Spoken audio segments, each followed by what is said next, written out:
De la fumée noire âcre à perte de vue dans le ciel de Pointe-Noire, c'est le résultat de la chute de l'avion sur les maisons d'un quartier résidentiel. Sur les lieux, on se rend aussitôt compte que l'impact a été violent. L'appareil lors de sa chute s'est disloqué en deux, la tête et le milieu comprenant les deux réacteurs ont pris feu de suite, occasionnant un énorme brasier. L'autre partie de l'appareil, sa queue, s'est retrouvée au-dessus d'une maison. Des images insoutenables, apocalyptiques et cruelles, on dirait sorties droit d'un film de science-fiction. Et pourtant, c'était la réalité. Une triste réalité que les Congolais ont toujours redoutée. Le crash a fait d'importants dégâts matériels et corporels. On dénombrerait plus de 23 morts et une quinzaine de blessés, pour la plupart brûlés à plus de 80 degrés, ce qui risquerait d'aggraver le nombre des morts dans les heures qui suivent.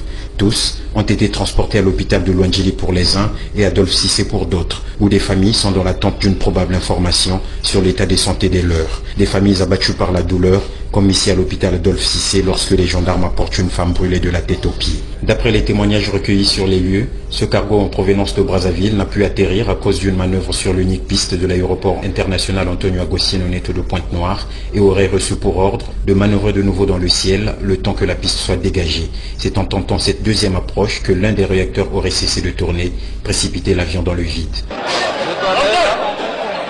Mon aide me dit que non, regarde d'abord le truc arrive là.